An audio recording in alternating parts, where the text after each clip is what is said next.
आज की वीडियो गुलाब केयर के ऊपर है। गुलाब के ऊपर आप किस तरह से बंचेस में कलियां पा सकते हैं और इस तरह की ग्रोथ ले सकते हैं। सितंबर से लेकर अक्टूबर के महीने में कौन कौन से काम गुलाब के पौधे पर करने हैं जिससे कि हमारा गुलाब का पौधा पूरी सर्दियों अच्छे से फूल दे सके। कौन कौन सी बीमारी इस टाइम पर लगी हुई है पौधों पर और क्या उनका उपाय हमें करना है जिससे कि पौधे की ग्रोथ अच्छे से हो सके। आज की वीडियो इसी के ऊपर है, तो वीडियो में अंत तक ज़रूर बने रहिएगा। चैनल को अगर अभी तक सब्सक्राइब नहीं किया है तो चैनल को भी सब्सक्राइब करते चलिएगा ताकि आपको प्लांट्स के बारे में इस तरह की जानकारी मिलती रहे। तो आप मेरे पौधों पर देख सकते हो, जितने भी गुलाब के पौधे हैं सभी पर काफ़ी अच्छे से ग्रोथ हो रही है और बहुत ही अच्छे से कलियां भी आई हुई हैं। सभी नोड पर कलियां हैं और बहुत अच्छी फ्लावरिंग पौधे में होने लग रही है। अभी गुलाब का सीज़न आने वाला है, जो समय है, लेकिन मेरे गुलाब के पौधों में एक बीमारी भी लगी हुई है इस टाइम पर। हो सकता है आपके गुलाब के पौधे में भी ये बीमारी लगी हुई हो। देखने में ऐसा लगता है ये पत्तियां जैसे कि हीट वेव से हो गई हैं, ज़्यादा तेज़ धूप की वजह से पौधे की पत्तियां इस तरह से झुलस गई हैं। लेकिन जब मैंने ये वीडियो शूट की थी उस टाइम पर बारिश हो रही थी और 3-4 दिन तक धूप भी ठीक से नहीं निकली थी। बहुत ही हल्की मामूली सी धूप निकल रही थी, बादल हो रहे थे, तो गर्मी की वजह से ये पत्तियां नहीं झुलसी हैं।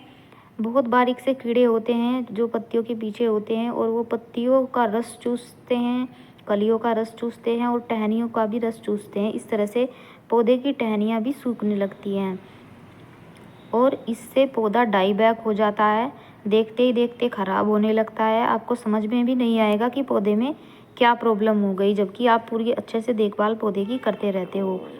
तो इससे बचने के लिए एक दवाई आप लोगों के साथ में शेयर करूंगी। और जब बारिश होती है तो न्यूट्रिशन पौधों को अच्छे से मिलता है। जब न्यूट्रिशन मिलता है तो इस तरह की अच्छे से ग्रोथ होती है। ग्रोथ जब होती है पौधे की तो उसमें से इस तरह से शक्कर भी निकलती है। शक्कर को आपको रिमूव कर देना है। ये शक्कर मेरी 2 से 3 दिनों में ही इतनी बड़ी हो गई है। इसकी ग्रोथ बहुत तेज़ी के साथ होती है। कुछ लोग पहचान नहीं पाते शक्कर को। शक्कर में ज़्यादातर 7 पत्तियाँ उगती हैं और उसकी जो टहनी निकलेगी वो पूरे प्लांट की जो टहनियाँ होंगी उससे अलग होगी। उसकी पत्तियों का कलर भी अलग होगा और बहुत तेज़ी के साथ ये ब्रांच आपकी ग्रोथ करती जाएगी और 7 पत्तियाँ इसमें ज़्यादातर निकलती हैं। तो ये इसकी पहचान होती है और ग्राफ्टेड पोर्शन के नीचे से निकलेगी या अपोजिट साइड से निकलेगी। तो इसको जल्दी से जल्दी आपको रिमूव कर देना है, नहीं तो पौधे का सारा न्यूट्रिशन इसी शक्कर में जाता रहेगा और प्लांट की ग्रोथ रुक जाएगी। इस पर कभी भी फ्लावरिंग नहीं होती है, इसलिए इसको रिमूव किया जाता है। तो ये ध्यान रखना है आपको। पौधे पे शक्कर भी निकलती है, जब उसमें खाद आप डालते हो तब भी निकलती है। बेसल सूट पौधे में निकली हुई है मेरे और काफ़ी अच्छे से ग्रोथ पौधों में हो रही है और कीड़े भी मेरे पौधों पर लगे हुए हैं। कुछ पत्तियां खा रखी हैं, सुंडी लगी हुई है, शायद वही खाती है इस तरह से पत्तियों को। एक वीडियो में मैंने शेयर भी किया था आपके साथ, शॉर्ट वीडियो थी वो।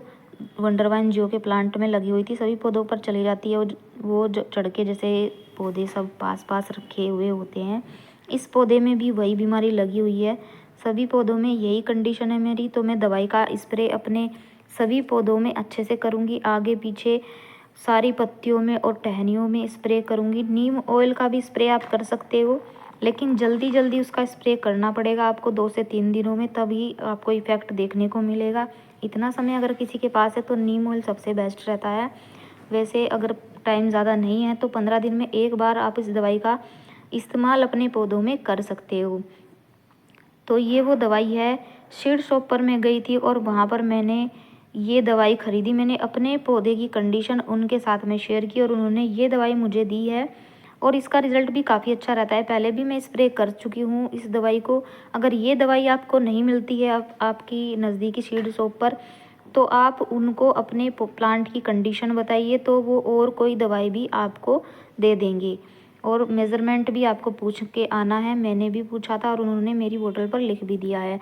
ज़्यादा यूज़ नहीं करना है इसका, नहीं तो पौधे की पत्तियां बर्न भी हो जाएंगी। धूप के समय नहीं स्प्रे करना है, शाम के समय करें या फिर जल्दी सुबह के टाइम स्प्रे करें।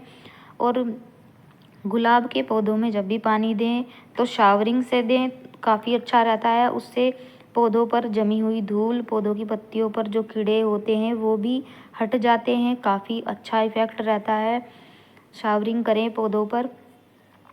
तो इस तरह से इसका यूज़ आपको करना है दवाई का। और मैं भी अपने सभी पौधों पर इसका स्प्रे करूँगी और जो पुरानी पत्तियाँ हैं उनको निकाल दूँगी, मैं नई पत्तियों पर भी इसका स्प्रे करूँगी।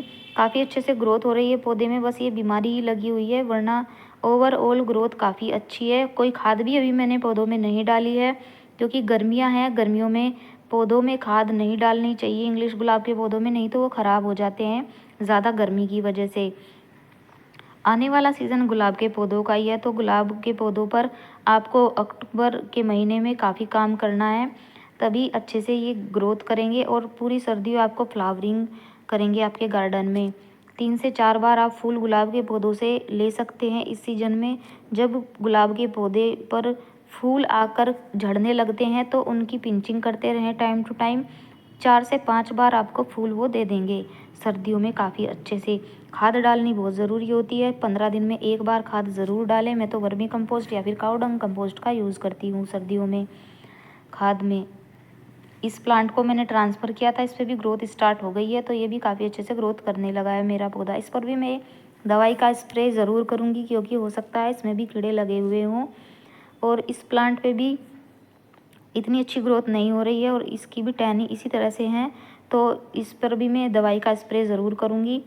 और आने वाले टाइम में इनकी हार्ड प्रूनिंग करने वाली हूँ मैं, तो वीडियो आएंगी चैनल पर गुलाब के पौधों के बारे में और इनकी रिपोर्टिंग भी करूँगी सभी पौधों की। सभी पौधों पर गर्मियों में भी काफ़ी अच्छे से ग्रोथ भी हुई है और फूल भी आए हैं सभी पौधों पर।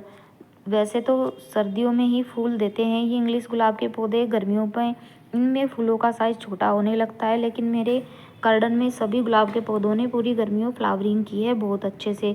तो इनको बूस्ट करने के लिए इनमें खाद मुझे डालनी पड़ेगी काफ़ी अच्छे तरीके से, तभी ही आने वाले टाइम पर फूल दे पाएंगे। तो दवाई आपको मेजरमेंट के हिसाब से ही डालनी है, 10 से 15 बूंदे मैं 1 लीटर पानी में डाल रही हूँ, आपको भी इसी तरह से डालनी है। अगर पहली बार आप दवाई का स्प्रे करें तो कम ही डालें, ज़्यादा न डालें, कभी आपके पौधे ख़राब हो जाएं और फिर आप आकर बोलो कि हमने तो ये किया था आपके कहने से और हमारे पौधे ख़राब हो गए। तो इस बात का आपको ध्यान रखना है। इस तरह से बोतल में मैंने इसको डाल लिया है और इसको हिला के पूरी तरह से और फिर स्प्रे पौधों पर मैं अपने कर दूँगी, सभी पौधों पर कर दूँगी। ये दवाई मिलीबग्स के लिए भी होती है। गुड़हल के पौधों में जो वाइट और ब्लैक कलर के मिलीबग्स लगते हैं, तुलसी के पौधे में भी लगते हैं, उन पे भी आप इसको स्प्रे कर सकते हो इस दवाई का। जो तुलसी के पौधे में सर्दियों में ब्लैक कलर के मिलीबग्स लग जाते हैं, लेकिन स्प्रे करने के बाद तुलसियों की पत्तियों का यूज़ आपको नहीं करना है। जब यूज़ करिए आप जब पत्तियों को अच्छे से धो के, तब इस्तेमाल आप कर सकते हो।